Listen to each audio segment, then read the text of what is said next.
Good evening and welcome. I'm Amna Nawaz.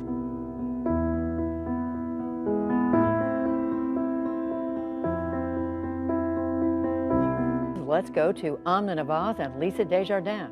Thanks, Judy. That's right. Well, there's still a number of House races as yet to be called. The renewed wave of violence and vengeance between Israelis and Palestinians continued today. Here to accept the Peabody Award is Amna Nawaz.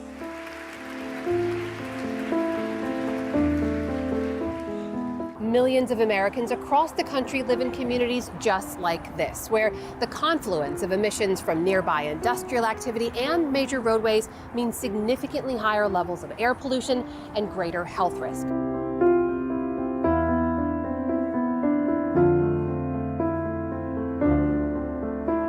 You were, I remember, one of very few Muslims working in the halls of power in Capitol Hill at the time. What do you remember about the immediate aftermath of that day for you?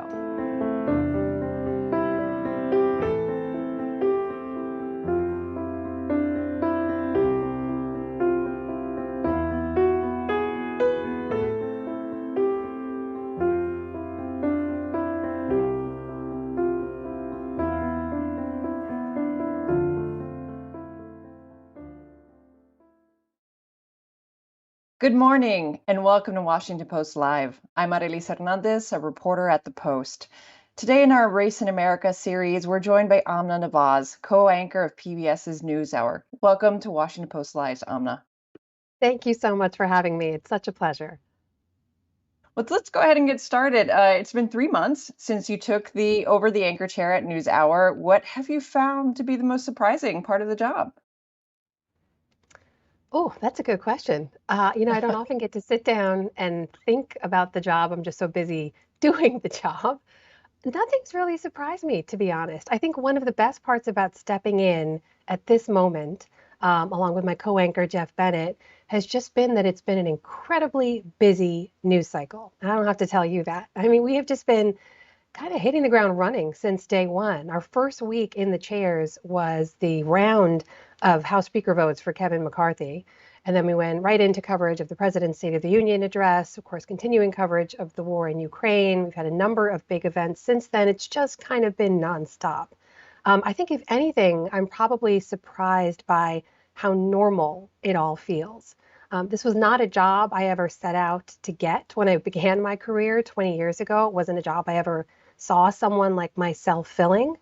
And at the same time, the first night we sat in the chairs, I remember thinking, this feels normal. This feels like the place I'm supposed to be. That probably surprised me more than anything. Well, nightly news has changed pretty significantly in the past 20 years, where you would only see, older white men delivering the news, Peter Jennings, Tom Brokaw, Dan Rather. What does it mean to you to be in this position? You never imagined yourself being here, but now that you have it, what does it mean to you? The business has changed quite a bit, as you said. And I grew up watching all of those men. Every night in my house, my dad would come home from work and he would turn on CBS. And we watched Dan Rather every night. That's what my sisters and I watched. We'd be hanging out with my dad while my mom was making dinner in the kitchen.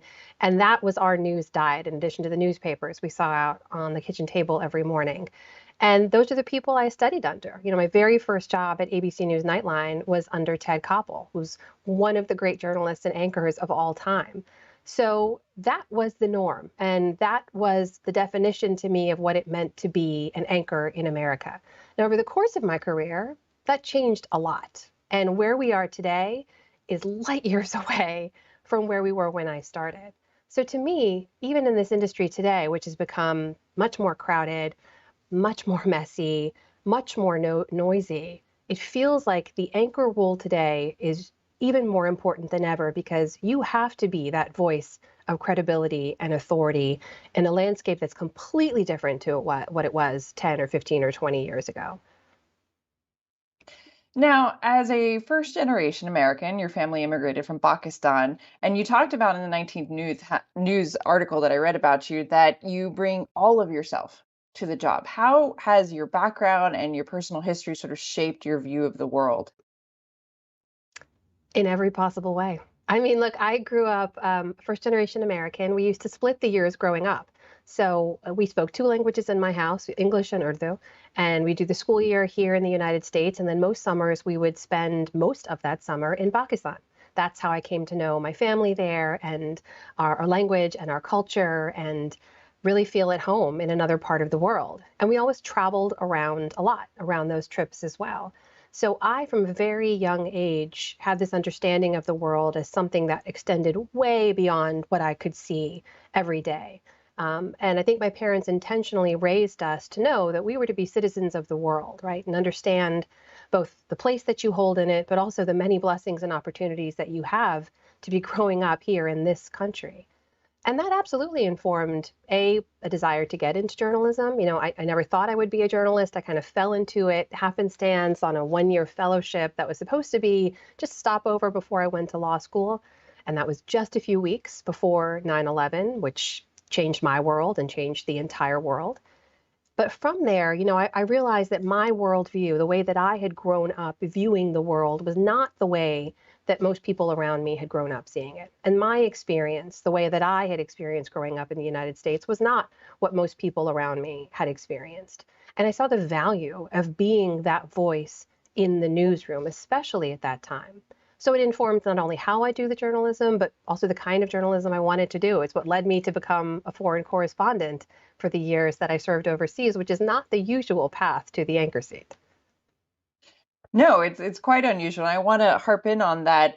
Could you give an example of the ways in which, when you realize that the way you see the world is different from most of the people around you, particularly in the newsroom? How could you give us an example of how that manifested in either a story or the way you approach a particular assignment?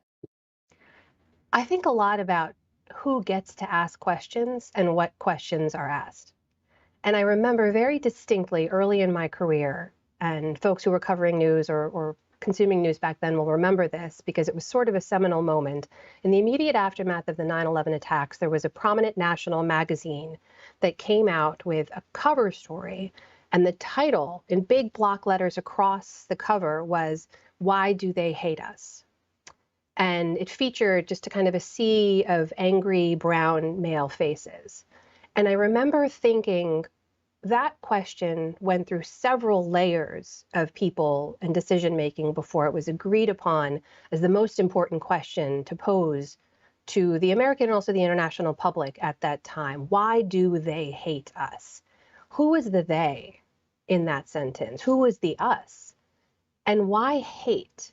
And I think for me, it was such a simple question at the moment that for me, as a brown American woman, a Pakistani American woman, a Muslim American woman, to be sitting in the newsroom at that moment and say, oh, this is how decisions are made. This is how questions get asked. I needed to be a part of that conversation. There needed to be more people who were part of that conversation because things aren't always as simple as why do they hate us? Resist the comfortable or easy narratives, right, within the journalism. Now I'm going to list off some of your awards. All right, so brace yourself. You've won a Peabody Award, an Emmy Award. You have a master's in comparative politics from the London School of Economics. That is quite the resume. Did you imagine this life for yourself as a child? I will say all credit to my mother and father, Seema and Amna Nawaz, because the one thing they always told my sisters and me was you can do whatever you set your mind to.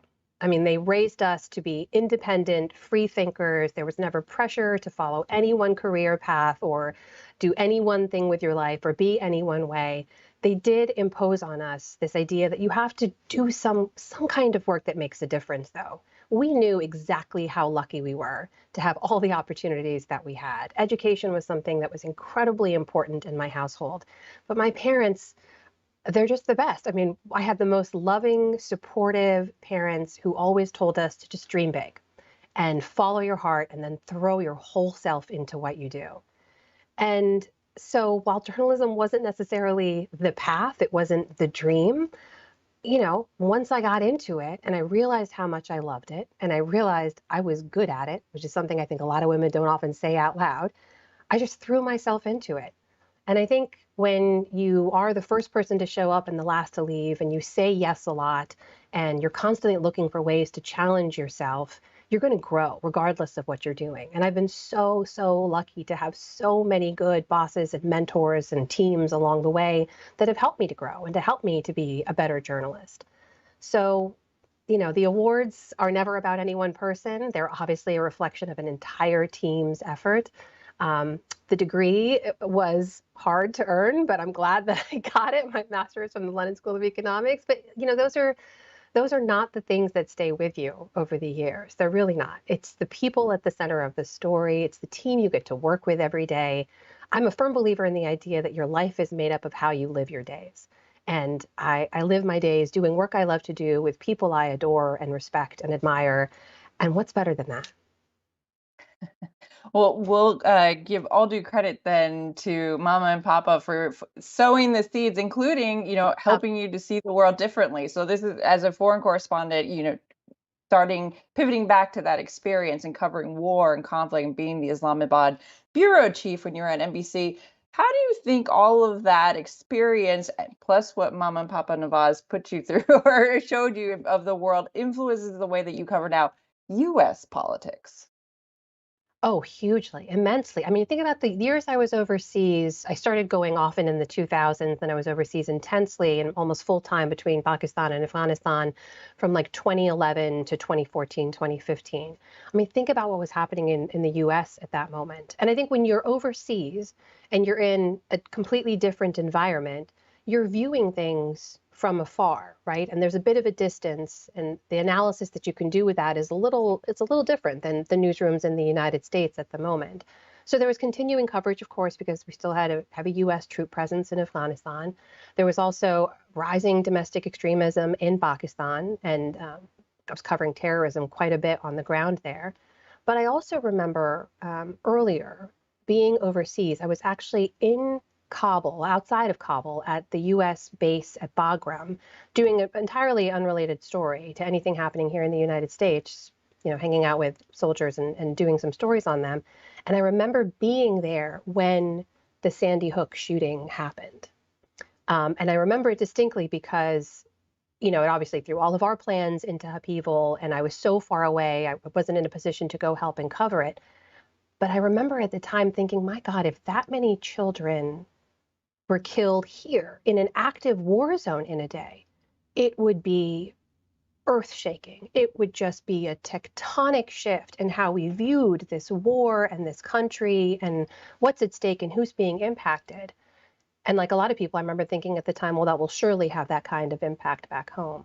But of course, viewing it from the distance I did at the moment, I just have to say it was surreal, to be in an active war zone and think, we have never seen that kind of loss of life of children here in Afghanistan.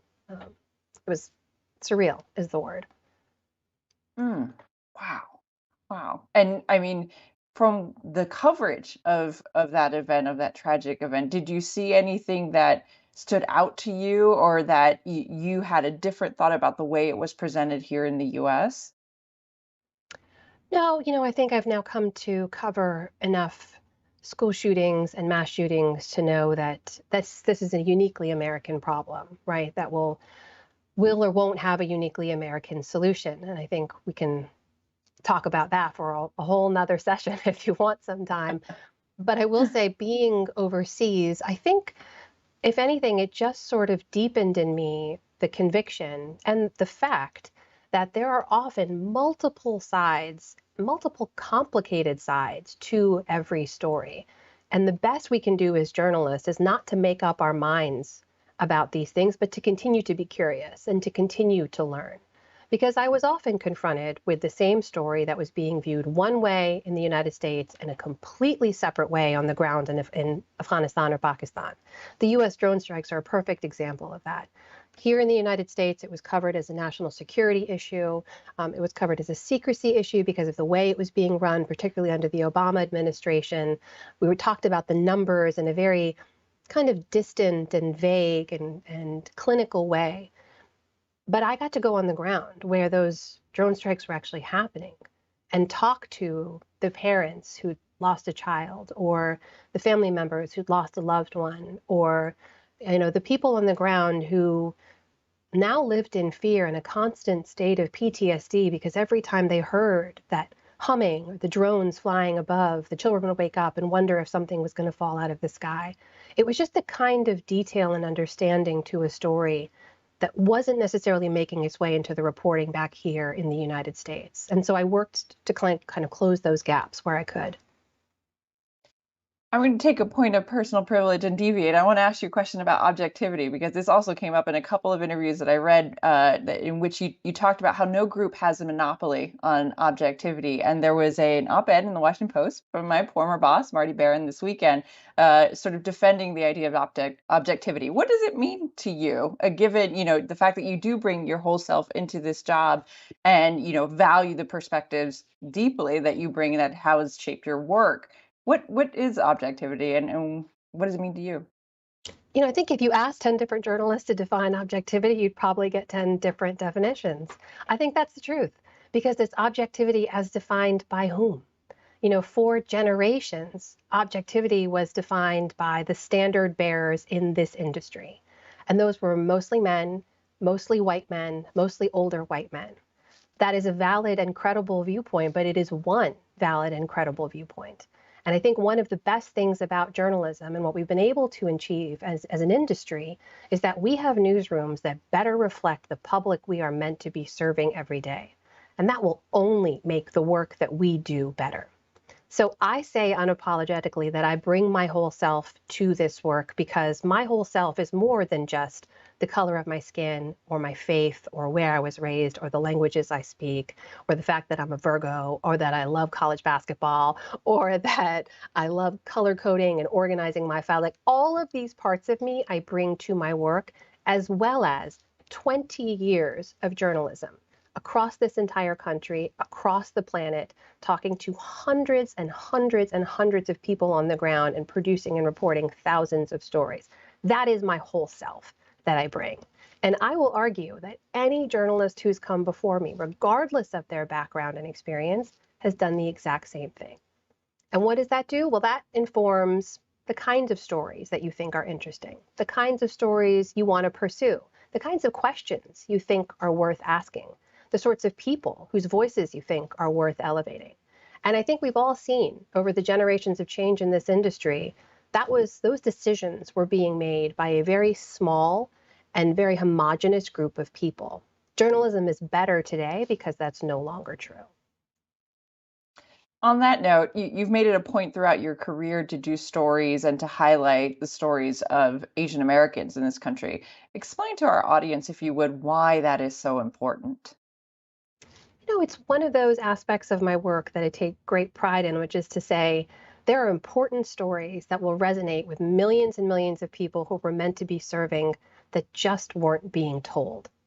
And largely they weren't being told because there was no one in the room to say, hey, did you hear that story about so-and-so? Or, oh, did you know that this particular holiday is important to this community for the following reasons?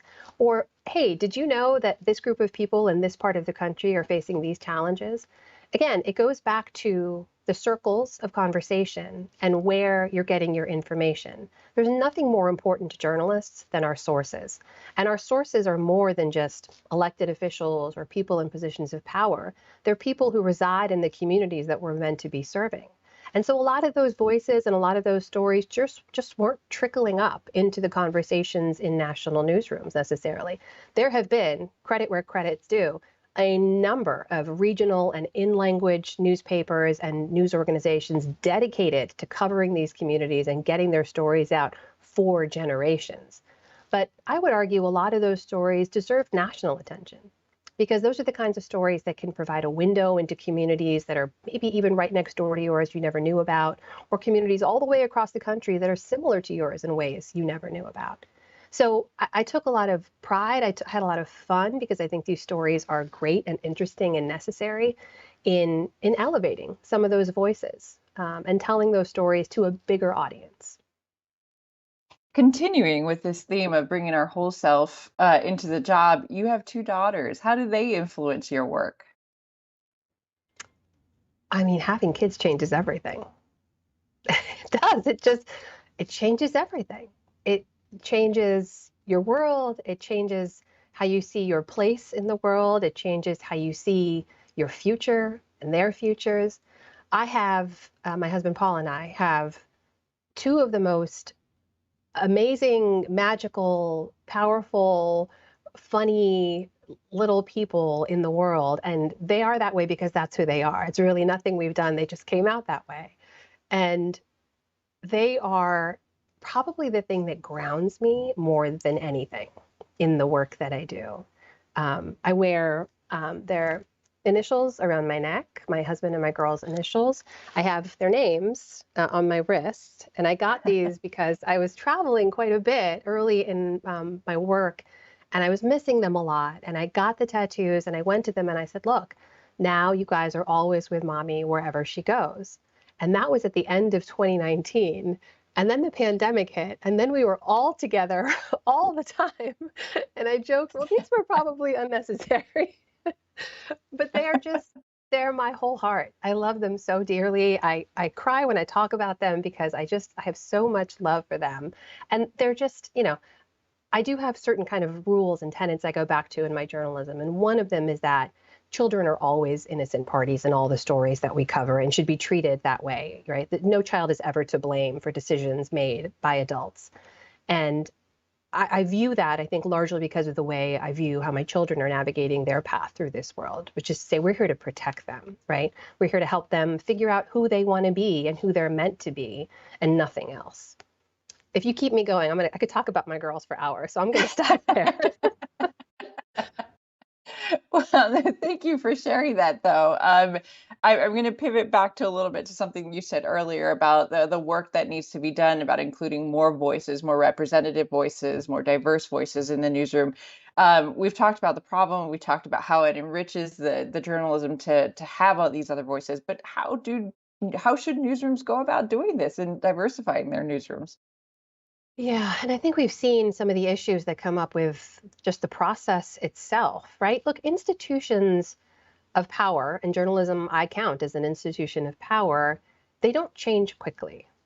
It's just a fact. Change is hard and it doesn't happen overnight. What I will say is I have been heartened to see a number of really wonderful leaders across national news, local news, community news, broadcast, print, digital, all of these outlets who keep this as a guiding principle. And I think it needs to be a guiding principle and a priority if we are to see the kind of change we all agree is necessary for newsrooms to better do their work in reflecting the public that they're meant to serve. So I don't know that there's any one way for any one organization to go about it. We do know, often in institutions of power, networks and communities, those tend to be really important, right? In terms of who gets considered for a job, who hears about a job when it opens in the first place. And I think some institutions are doing much, much better about recruiting actively from places that we haven't seen the kind of representation we should see inside newsrooms. And to be clear, I am not just talking about racial or ethnic or religious diversity here. Like, we need to have better geographic diversity. We need to have people who know what it is to grow up in rural parts of America. We need to have people who know what it is to grow up at different parts of our socioeconomic spectrums. Like, we cannot continue to cover these issues from a safe distance of privilege or people who've never had to live this way. And so I think actively opening up those lines of recruitment, making sure that we are reaching out to organizations and educational institutions where this is not the typical path for a lot of people. Like, it wasn't the typical path for me. Just being more intentional about it is the way I think we go about it. But also, this is the burden I think you carry when you're in the institution and you're from an underrepresented group, is you're constantly thinking of other people, right? Who else can I help to place in this position? Or who else can I guide to this application process or make sure they're considered for that? It's the idea that when you walk through the door, you hold it open behind you. And that's what I try to do. Well, that I think leads us into this question of trust in media, right? And so, what has happened by not having those voices in the newsroom? Trust in media is on the decline, and the freedom of the press is something that is threatened in many parts of the world. You've said that your job as a journalist is to, quote, provide light, not heat. Explain what you mean by that. I mean that it's not my job to tell people what to think.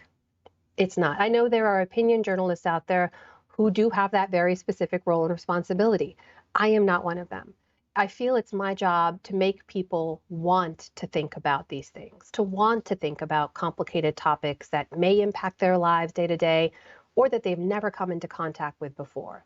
I want you to think about these things, but I'm not going to tell you what you should think. I want the information I provide to you to help make up your mind about this issue. And that means empowering people. That is what it's at the heart of the journalism we practice. Like I believe in core democratic principles. I believe that a strong, free, and fair press can help to make us a stronger and better democracy. I believe that an informed electorate is at the heart of all of this. And if all those things are true, then the best thing I can do in my role is make sure that you have the facts, plain and simple. You have the facts that you need to help make decisions about what you're going to eat that day, how you're going to vote, where your kids go to school, what kind of health care you have, how you should think about countries around the world, all of these things. And, this idea of trust in the institution, yes, it's absolutely been on the decline when it comes to media. But it's also been on the decline for basically every single institution of power in this country. I think this is part of something we're going through as a nation, which is not necessarily bad, I will say, because I think the burden and the onus is on us as journalists to work to build that trust back up. And that, like change, doesn't happen overnight. That's going to take consistency from us, and it's going to take the hard work of doing the good journalism over and over and over again. So we're quickly running out of time, but I should do this. So I'm also the co-director of the Asian American Journalists Association's J-Camp. It's a high school journalism program, and they'd be mad at me if I didn't ask this question. So I deal with next generation of journalists all the time, and let me tell you, there's a lot to be hopeful about, especially at the high school level. But Yeah. what is your hope for the next generation of journalists? Oh my gosh, my hopes are so high for them. They are the best among us. We deal with a lot of high school and college level journalists too through this student reporting labs network we have at the PBS NewsHour. And they are some of the best journalists I've ever come into contact with, some of the most curious and hardworking and well-intentioned folks in the field, but they also remind me what it is and why it is we do what we do, right? They are quite literally the future of this industry. And I think there's a lot of reasons people get pessimistic about what we do or very cynical about what we do. I try very hard and very intentionally to fight that, especially the cynicism, because I think if you don't believe that this work is doing some kind of a difference, you could not show up with your full self and full heart every day. So I'm an optimist by nature when it comes to that. Young journalists in particular, I think, have enormous opportunity ahead of them. It's a really tough time to be a journalist because of the threats we face and because of the landscape and misinformation, disinformation campaigns. But it is also the best time to be a journalist because the only answer to all of those forces is more good journalism. And that takes more good journalists. So I am among the many, many hopeful, optimistic people who look at this next generation of journalists and think, man, you guys have got it. You know how to ask tough questions. You know what the issues are that are most important to you and your generation and the future of this country and the world. And you're just going to get after it. I can't wait to see everything they get up to. No, it's so much fun to see them do what they do. And in that vein, again, I'm going to put myself in the seat of a high school journalist. What's the best professional advice you've ever received? Oh, I think it's kind of a hodgepodge of a number of pieces of advice I've gotten. I like to tell young journalists these days something I didn't hear enough coming up, which is you have to take care of yourself too. I don't think we talked enough about it when I was coming up. I saw and I covered a lot of things that stayed with me in ways that I never fully really reckoned with and I'm reckoning with now. And I talk about therapy and self-care because I wish more people had talked about therapy and self-care with me coming up. So I hope that is true for young journalists, but also keep it simple, right? Fairness and accuracy and fidelity to the facts above all else. Be kind to other people, treat other people's stories with the same care and attention that you would want your story treated if it was being told. Well, unfortunately, we are out of time, so we'll have to leave it there. Amna Nawaz, thanks you so much. Thank you for joining us. Really appreciate it. Such a pleasure. Thank you so much. And thanks to all of you for joining us. To check out what interviews we have coming up, please head to WashingtonPostLive.com to find more information about all our upcoming programs. I'm Arelis Hernández. Thank you for joining us.